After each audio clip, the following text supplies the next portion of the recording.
And the reason why I'm here is because I'm a chairman of an association called Unge Spiludviklere, or Young Game Developers. And myself, I have made games for over 4 years now. And right now I'm working as a programmer at Serious Games. And I guess that's why I'm here to come and talk to you guys. When you have made games for over 4 years, you make a lot of games. That's some of them I have made. And the question is, who is young, or who are young game developers? Who are Unge Spiludviklere? We are an association that wants to spread knowledge about game development across young people. So what we do is we organize workshops and game development camps like the one on our webpage right now.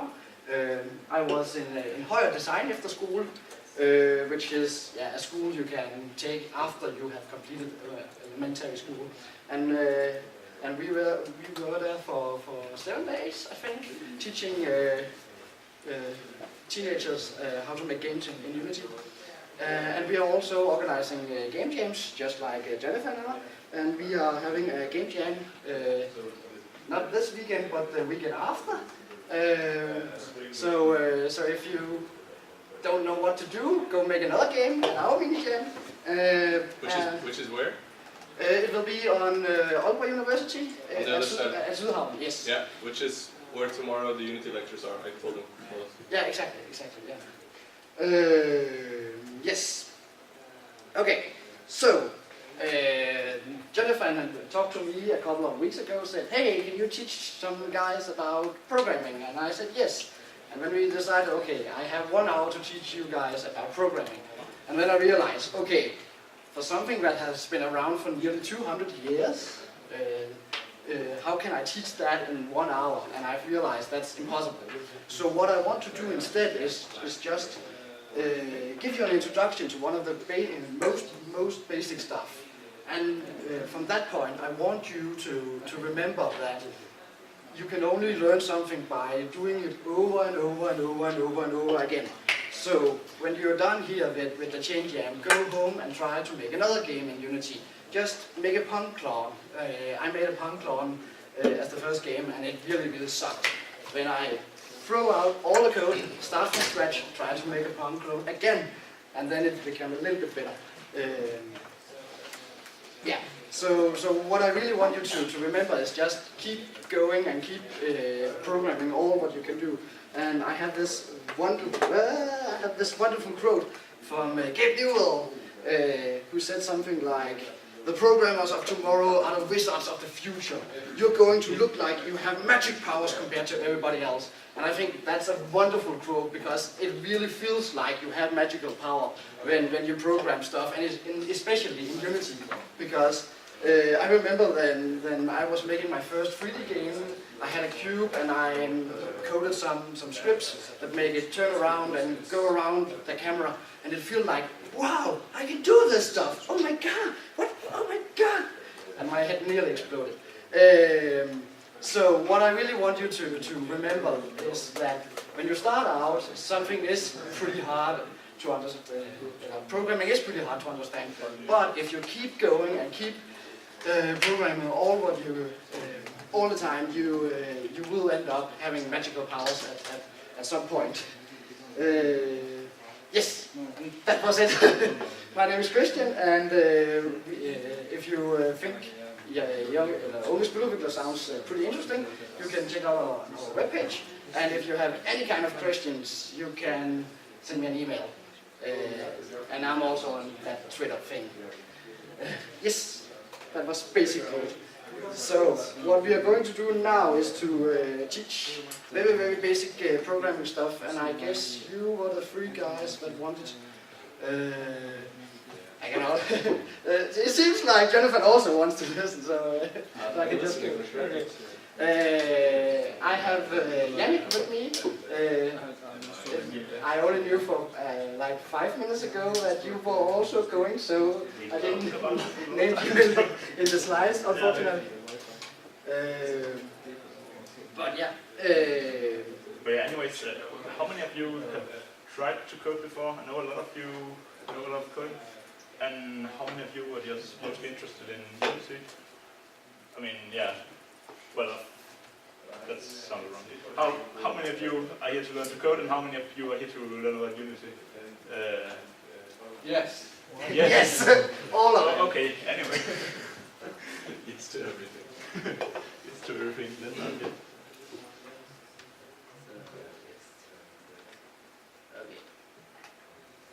So, open. No. Make a new project. Okay.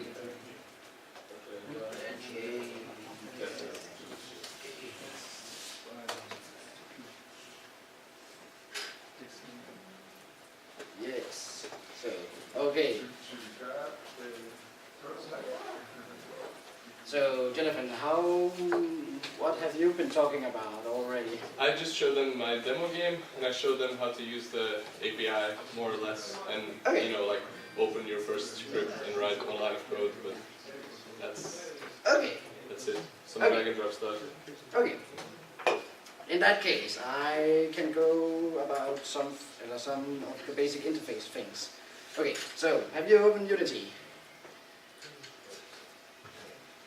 Yeah, okay, you can follow along even if you don't have Unity open, but It helps. it will help, exactly. I think everybody should have Unity open because call me if you can't figure out something, and then I can come and help you. Exactly. While Christian is talking about it as well. So everybody should have Unity open and try to do the same stuff Yes.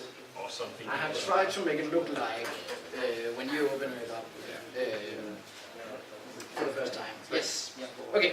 So this is Unity. Bang. The game engine of the future. And when you look at it for the first time, it can seem quite intimidating because what are all these buttons for? But it turns out it's actually pretty easy to work with. The thing is, over here in this little corner, we have what is called the screen view, the scene view. Sorry. In the scene view, you can see all the game objects you have in your scene. So if you have a little cube, you can see it here. And you can move around and see all the 3D models and all the things you have in the scene. Over here, in what is called the game view, you can see how the player will see your game. So that's how the game will look like when the players play the game. And that is what the game view is used for. Over here, we have something called the inspector. What is the inspector for? That is where you can see all the properties for what is called game objects. Everything in Unity is made of game objects. So for example, if I go down and click on this main camera, you can see that the inspector suddenly changed. That is because I have chosen a game object. A camera is a game object, a cube is a game object, and everything else in Unity is game objects. Game objects consists of different components, and every game object in Unity has this component called a transform. A transform component is simply just to know where the game object is in 3D space and how it's rotated and how much it's scaled.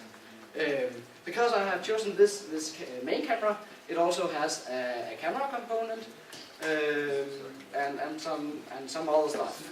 But we are not going to talk about all this stuff in this lecture because that's a bit more advanced.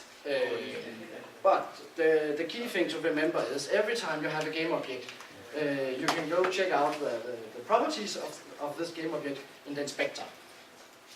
Yes. Down here we have the hierarchy. The hierarchy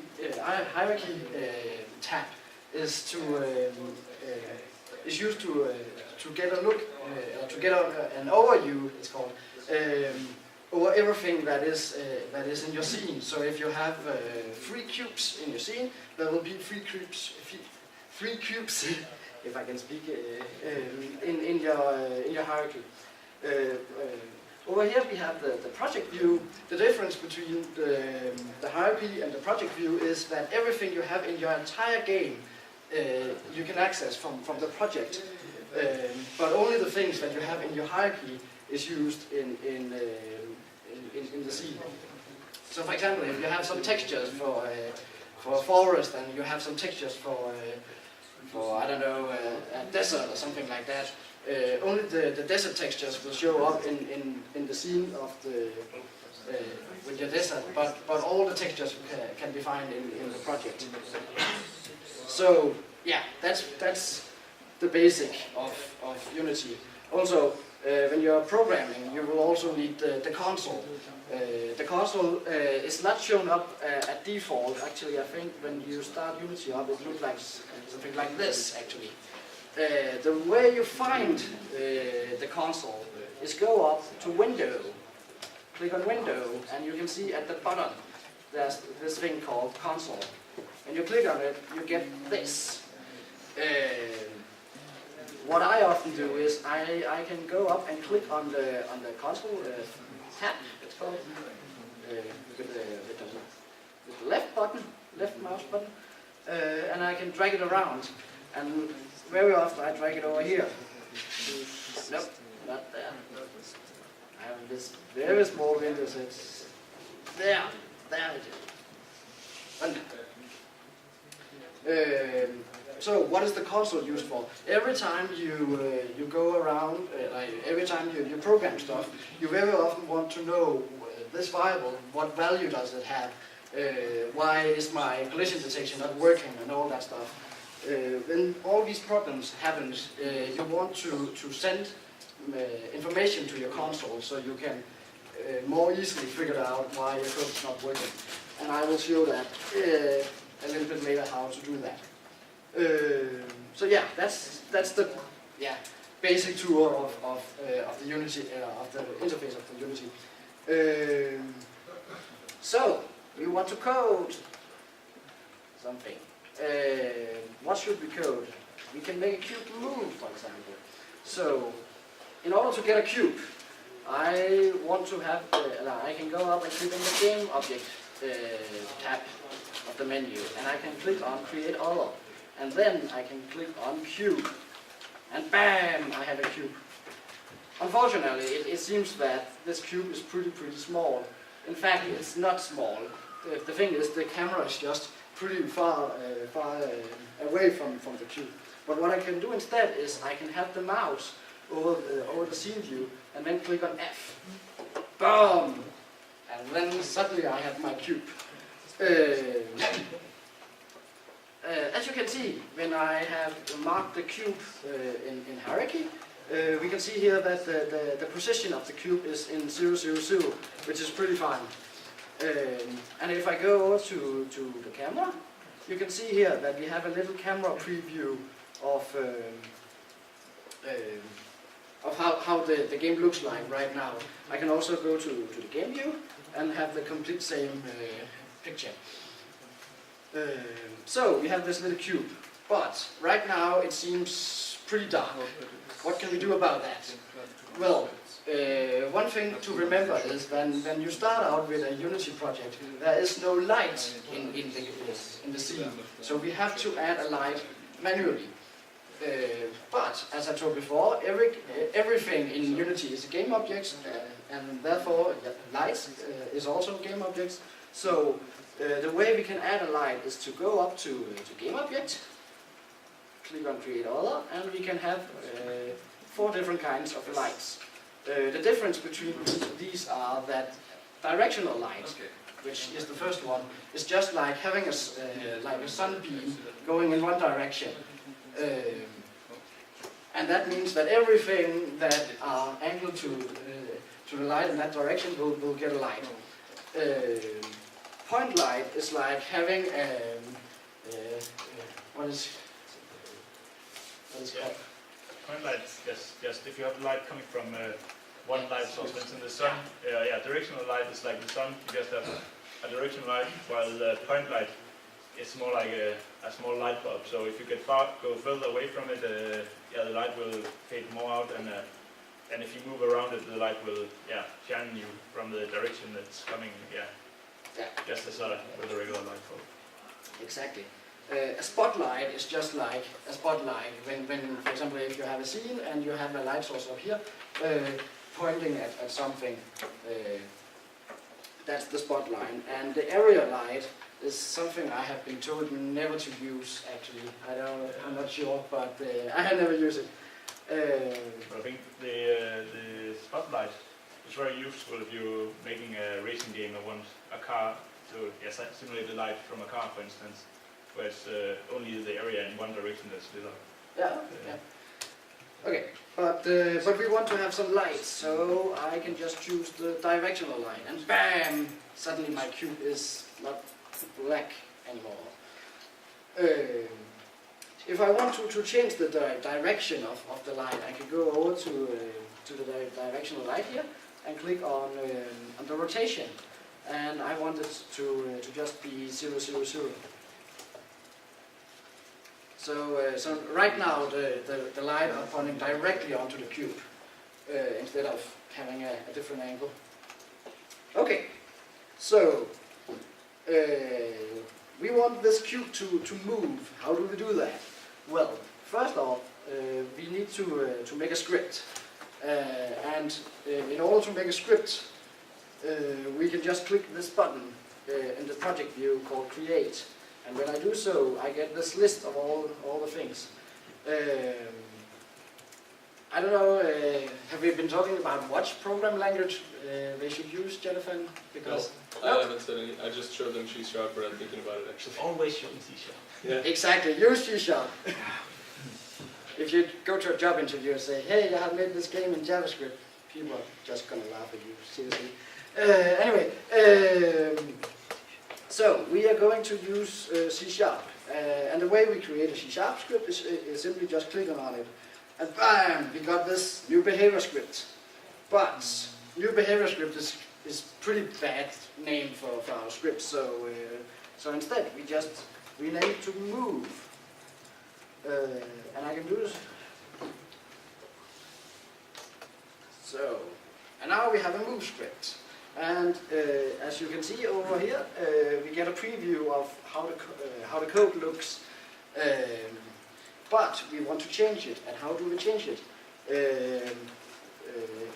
For me, I can just double click on it, and it should open up what is called MonoDeveloper in a couple of seconds, because MonoDeveloper is pretty slow. But I guess it should work.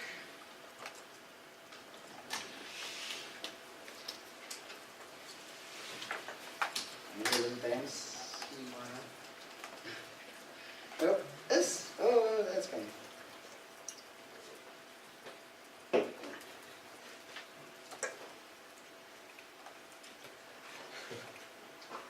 It's the best part of programming. Exactly. Feel the iron. Getting there. Boom! So, Or you just rebuild the solution for that. So the thing we have opened up here is simply just an editor that we can use to edit our code. But it's more than just an editor, because something we also can get in this MonoDeveloper is auto-completion. So when you start out typing something in your code, you MonoDeveloper will come up with suggestions to what you're coding to. So if you're coding something, very often MonoDeveloper will say, hey, I'm thinking you are going to code this, and give you different suggestions. But I will show that in a couple of seconds.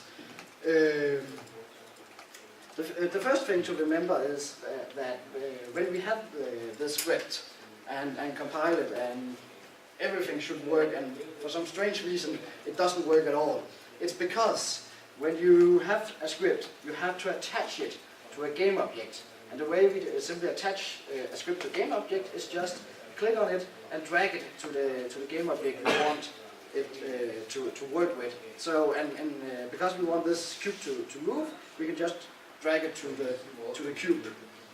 Now, if we click on the cube and go over in the inspector and scroll a little bit down, you can see here that I have a move script.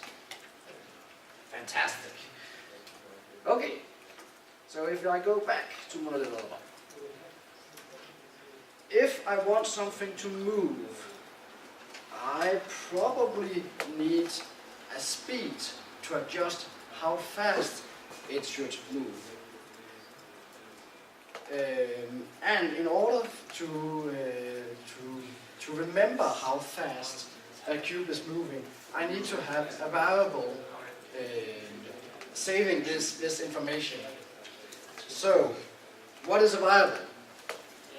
And very often I use the analog. Anyway, if you imagine that we have this box, in this box I can save, I don't know what it's called in English. Chalk, that's right. In this box I can save chalks, and I can save a lot of chalks. This box is simply just a variable because I can save chalk in it, and I can save a lot of chalks in it. The same way a variable in a program language. A variable in a program language works the same way. You can save information in it. But the very important thing to remember is that there are different kinds of variables. And you can only save what is called specific information in each of these in each of these variables. So, for example, if I want to save a number, I can go make a variable called int speed, and remember the semicolon at the end.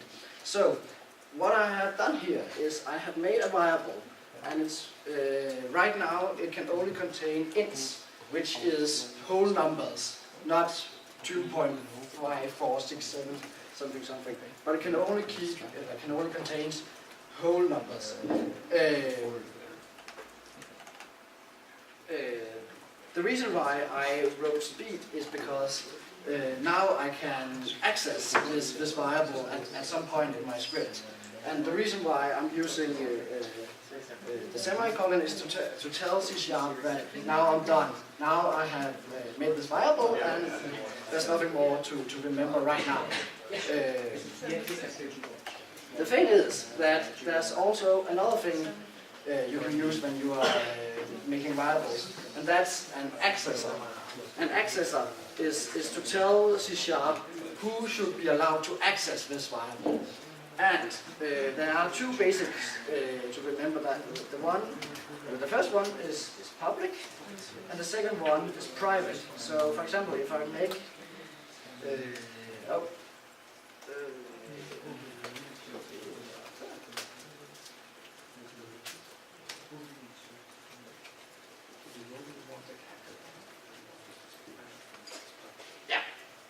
I'm just jumping a little bit ahead.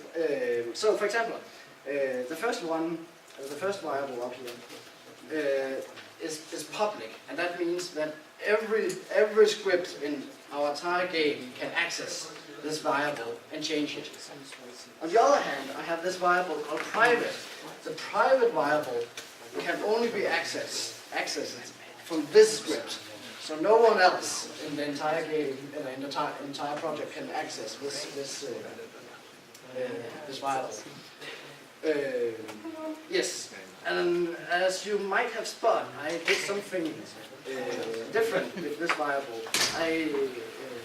The type of this variable is called float, and the difference between ints and floats is that floats can contain floating numbers like 2.55, 6, and all that stuff. I think there's there's one other variable type I want to introduce you to, and that is Boolean, and we can just make a public bool.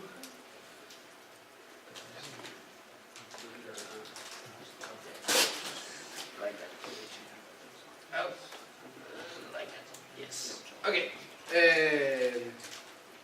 So, what is a Boolean variable? A Boolean variable is a variable that can only contains two information, either 1 or 0 or true or false, nothing else.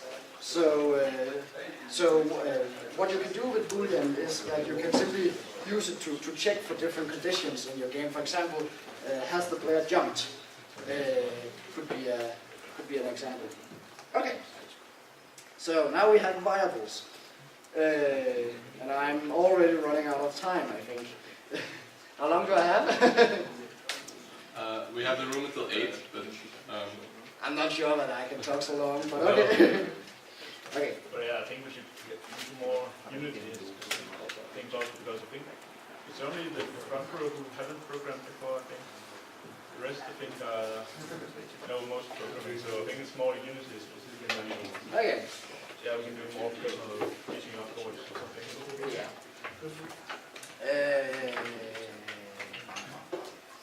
Yeah. I was going to say that if we want to go to Unity here, the thing is that something has changed over at our script, and that is that if we go back to our script, you can see here I had a public variable called speed and a public variable called hasJump, but our jump speed is not shown up, and that is because when you make variables in your script, they can be shown, or they will be shown in the editor if they are public. And the very, very cool thing about Unity is that you can actually change the values of the variable in the editor. So, for example, if we are playing the game and I think, okay, the movement speed of this cube is way too small, I want to change it, I can actually change it meanwhile the game is playing. Yeah, okay. I don't know, do you want to take over and show something? Or, yeah, if you want, yes. Yeah. No, I'm getting a bit tired, I think. Yeah, okay. So, yeah, right now we've been learning how to write your own scripts in Unity, pretty basics. So, I think I'll just finish that one, the jump script, and then I'll go into some more Unity-specific stuff, and also, if any of you have any questions, then please just ask them, because then that's easy for me to know what you want to know. But yeah, anyways, back in this jump script, we need to tell... It's a move script. Jump or move script, yeah. We need to tell the cube how to move. So for this, we need to use Unity's built-in movement system or input system, and they have a very nice system where you can pretty much just write input dot axis.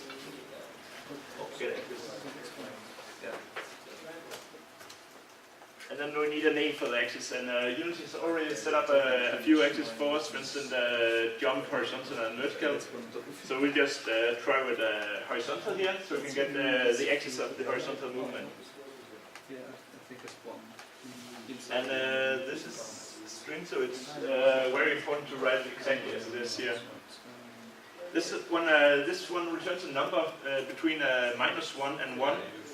That kind of tells of what direction we're going in, or more like what is the value on the horizontal axis.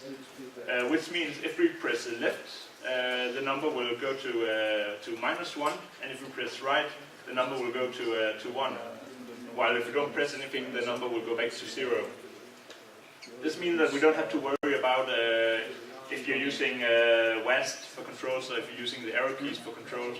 And you can easily also change what buttons should react to each axis. So one way we can use this is to change the position of this cube. In Unity, there's a couple of ways to do movements. One of them is using the built-in physics in Unity, which is sometimes a good idea, in most cases actually. but it's also come to a lot of problems that tweaking the physics to feel right is very difficult. And we can also just move it by translating it. Right now, just translate it. That's the simplest way to do it. So the way we can do that is to access the transform of this component. So, as you can see in Unity, this component has a transform component up here, and the transform component contains information about the current location, the rotation, and the scale of this object. If we have a nested objects, like parented objects or something like that, then the transform object will also know about that. It can tell you how many children do I have and who is my parent and stuff like that. So, in the transform, there's a method called translate. And as you can see, this one either takes vector 3, and I suppose all of you know vector math. I think this is the first time I teach anybody with a proper education. So we can either use 3D vectors or just give the three numbers on which axes we want to move. And in Unity and in general 3D, C is always the depth axis, so that's the one that goes forward, while X is the horizontal axis and Y is the vertical axis. So we want to translate this on the horizontal axis, the X-axis, and we don't want to make it do anything on Y or Z axis. Now, there's one problem with doing like this. It's because this one is between -1 and 1, and this update here is called every frame, which means that if we are running at a very high frame rate will move fast, and if we are running on a low frame rate, it will move slow. That's, yeah, if you try to play some old games on a newer computer, then you sometimes see some games fuck up because of the speed of the game increasing a lot. So one thing that's very important here is that we have to multiply it by the time. Actually, we also have to multiply it by speed. So I'll just do that first. So I'll just say by the speed, which means that if we're going left, it says -1 multiplied by the speed, and if we're going right, it says 1 multiplied by the speed. So it's either the speed or minus the speed we're moving, or not at all. But we also need to make sure that we're not moving too fast. So in this case here, we need to change, multiply the time of this current frame onto this equation, so we know that we're only moving, this speed multiplied by the time. So we change it from just a speed to time per second. Yeah, I don't know if the formulation was right, but anyways, this is what we have to do. And this one is called the delta time. That's a phrase most of you probably know, which is the general name of the time per frame. So what we have now is a game that if you press any key that connects to the horizontal axis, then the cube should move with the speed we have designed in the public variable speed. So right now it says 0. We can just change that to 5. So this means that this cube should move 5 units per second. I usually think about units in Unity as meters, but that's totally up to you. So if I press play now, yours does not turn red, and the reason why yours does not turn red is because you haven't told it to. But one thing you will notice at some point is that even though we can go and change this value over here, and say 8, so now we move 8 meters per second, then whenever I stop the game, it will return back to 5, and you will lose a lot of data by forgetting this. So that's why Christian has set his one to turn completely red, so he doesn't forget. Exactly. Yeah.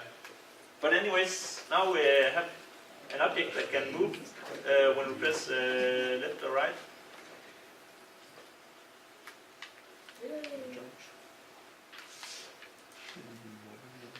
So yeah, but I think it would be a good idea to also show you how to do it the other way with physics. So to do that we need one extra thing in here, otherwise, yeah, that's a flaw, because otherwise the cube will just fall down forever if you don't have anything you can land on. Of course you can disable gravity, but I don't want to do that. So I'll go to game object and say create other and create a plane. Sometimes a plane can actually give a bit weird physics because because it's a mesh collider. Sometimes it's better to use box colliders. So if you have something that's wobbly with a lot of physics, you should not use a plane. You should use a cube and just extend it a bit to look like a plane. Because otherwise, sometimes, physics is weird in computers. So otherwise, sometimes it will just look weird. So I created the plane and moved it a bit below the box.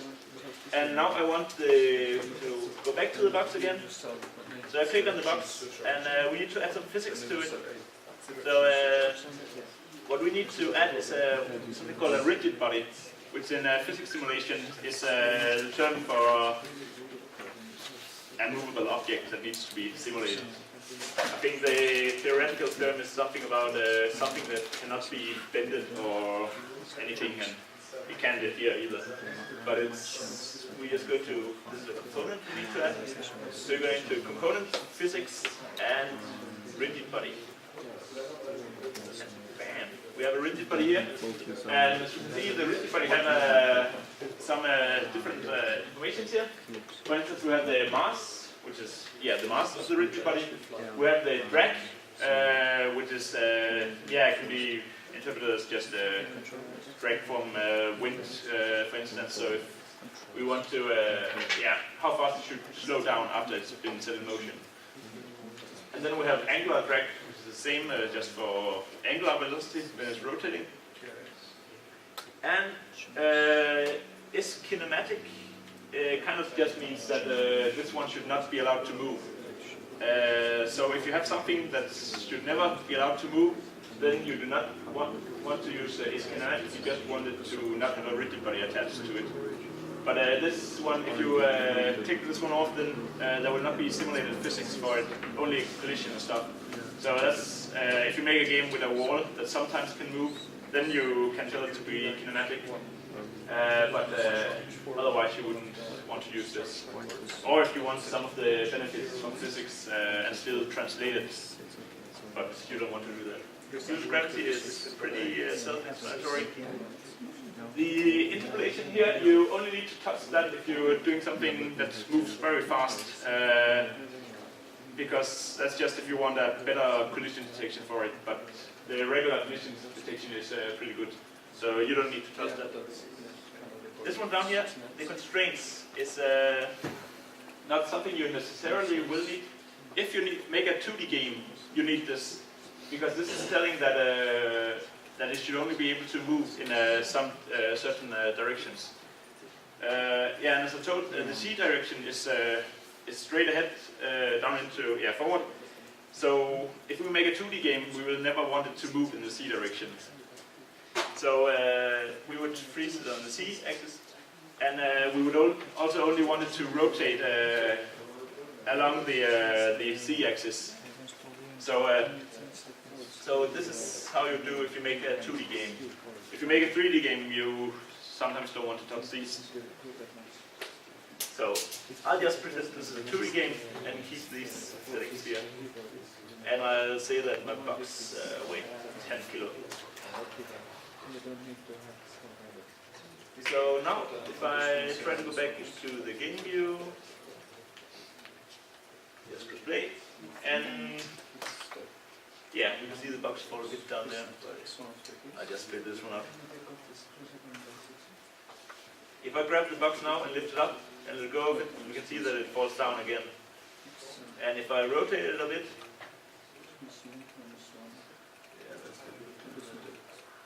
then we can see that it falls back again. So this is just rigid, but it just means that Unity should calculate physics for us. So now we need to go into modeling the physics and telling it how to work. And this is sometimes something that can be really difficult to get right. So yeah, the easiest thing to do is probably to use forces, and only we can do it in two ways. We can either just apply forces to it and kind of like push it in directions and tell it how to accelerate. And this is can be difficult to, for instance, set a max velocity or stuff like that. Or we can set the velocity directly.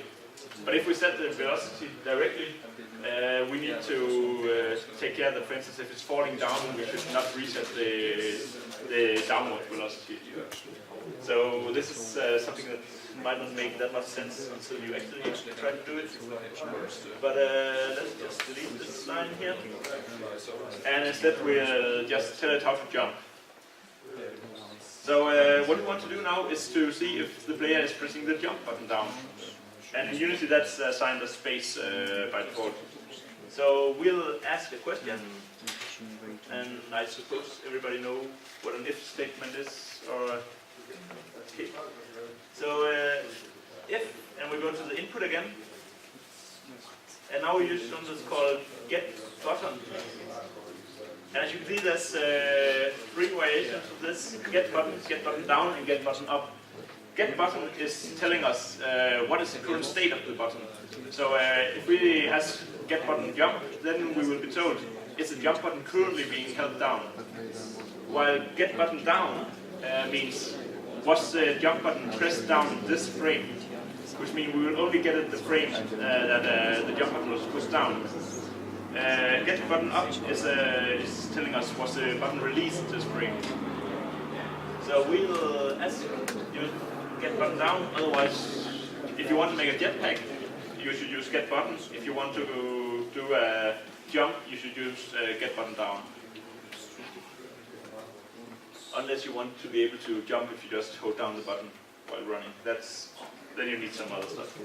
So let's just use get button, and we call it jump, because that's one of the inputs Unity has already defined for us.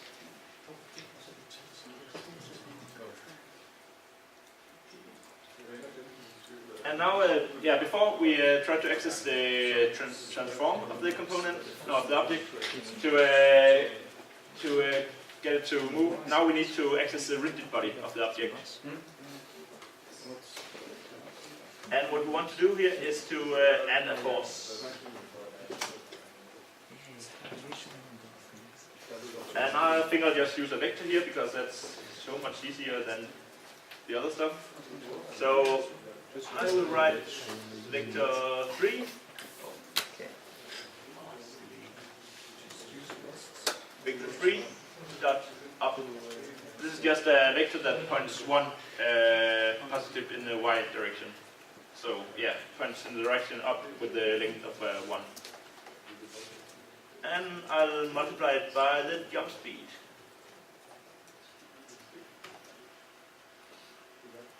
And also tell it that this is an impulse. This is an optional thing to tell it. You can tell it to have a force mode and tell it that this is impulse. And this is good to use if you're using something just for a jump, for instance. So this is actually the code we need for the jump. I'll just change this one up here from being private to public because we need to change the jump a lot because it's very difficult to get a jump to feel right, so we have to adjust it a lot while playing. So right now it's 0, so let's just say 10, and I think 10 is way too little. Yeah, we need this very tiny jump. So I just try with 100 instead. Yeah, I'll go with 50. So yeah, this is also a good thing when you're trying to test what value a field should have. Then don't just increment by 2 all the time.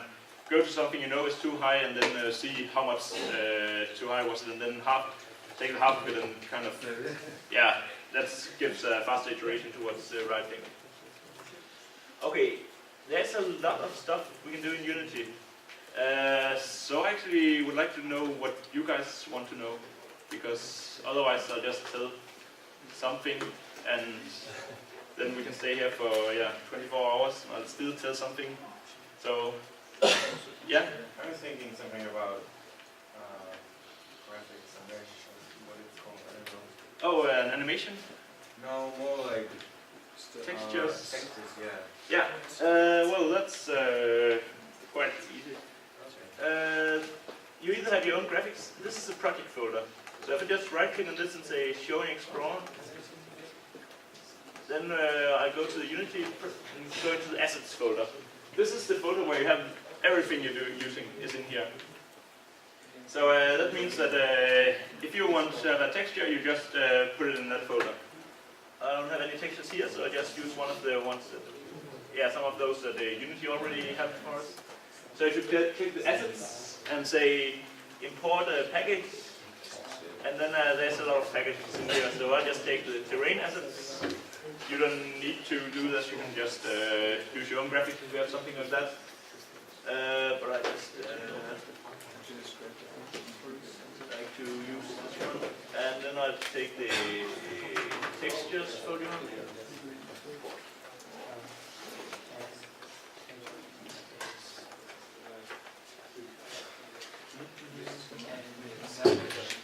Yeah, so now I have a folder here with some textures in it. So you can see I have a cliff, for instance.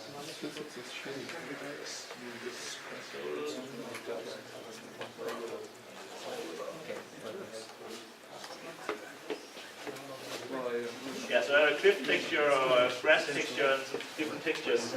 So the way I assign this to anything is actually just drag and drop. So I drag the grass, go to this plane here and drop it. And then we have a plane with some grass on it. And right now it's quite dark because I think the directional light is... let's just go straight ahead, so if we just change this one a bit, then we get some better light on it. If I click on the plane now, then I can see here that it has in the mesh renderer, it has a material. And this is the material right here. So if I go into the material, I can choose this shader for the material. And in some cases I would like something unlit, for instance, and just an unlit texture means that no lighting is applied. And if I want, this is very important because most of you will, if you're doing a 2D game, you will have something that's transparent. So you need some form of transparency, either just transparent and one of these, or unlit and transparent. This allows for alpha transparency in images. So yeah. For animations and stuff like that, for instance, for 2D animations, there's nothing in Unity, but there's some tools for it. I don't know any good free ones for 2D in Unity, but otherwise it's quite simple. If you lock the rigid bodies to not move in the Z-axis and only rotate around the Z-axis, then you have a proper 2D game, and then it's quite easy to also change the textures if you want to try animations. Okay, any other things you want to know? Does any of you have a plan for a game you want to make?